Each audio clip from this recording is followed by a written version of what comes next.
Hello friends, ఈరోజు మీకు చూపించబోయే రెసిపీ ఏంటంటే ఈజీగా చేసుకునే ఒక మంచి బ్రేక్ఫాస్ట్. అదే పెసరపప్పుతో పొంగలి ఎలా చేసుకోవాలో చూస్తాం. ఈ బ్రేక్ఫాస్ట్ అనేది ఎంత తొందరగా అయిపోతుందంటే, మనం ఎప్పుడన్నా చాలా బిజీగా ఉన్నప్పుడు త్వరగా అయిపోయే బ్రేక్ఫాస్ట్ మనకు కావాలనుకున్నప్పుడు ఈ రెసిపీని చేసేసుకోవచ్చండి. సో ముందుగా ఒక కప్పు పెసరపప్పుని ఇలా ఒక గిన్నెలో వేసుకొని మనము దోరగా వేయించుకోవాలి. అలాగే కొద్దిగా వేడైన తర్వాత సమానంగా అదే కప్తో బియ్యాన్ని కూడా వేసేసుకోండి. ఈ రెండింటిని కొద్దిగా వేయించుకున్న తర్వాత మనము కడిగేసి దీంట్లో మనము ఎక్కువ శాతం వాటర్ వేసుకొని మనము ఈ పెసరపప్పు బియ్యాన్ని మనము ఉడికిచ్చేసుకోవాలి.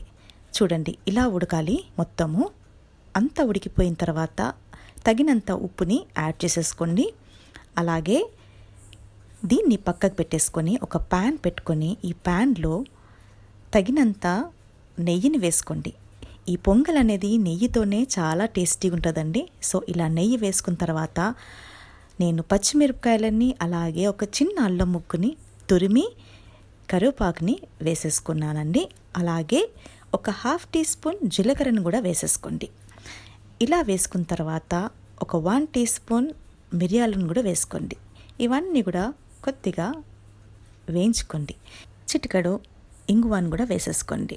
అంతేనండి, సింపుల్. ఈ తాలింపుని ఇలా మనం ఉడికించుకున్న అన్నం పప్పులో వేసేసుకోండి, కలిపేసుకోండి.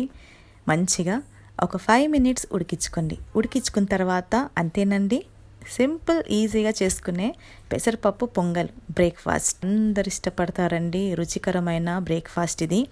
అసలు ఎంత బలం అంటే అంత బలం. పెసరపప్పులో మనకి ఎన్ని న్యూట్రిషన్స్ ఉంటాయో మనకు తెలుసండి. సో ఈ విధంగా మనం సర్వ్ చేసుకోవాలి. ఒక బౌల్లో వేసేసుకొని మనకి ఇంకా కావాలనుకుంటే ఇలా నెయ్యిని వేసేసుకొని సర్వ్ చేసుకోండి.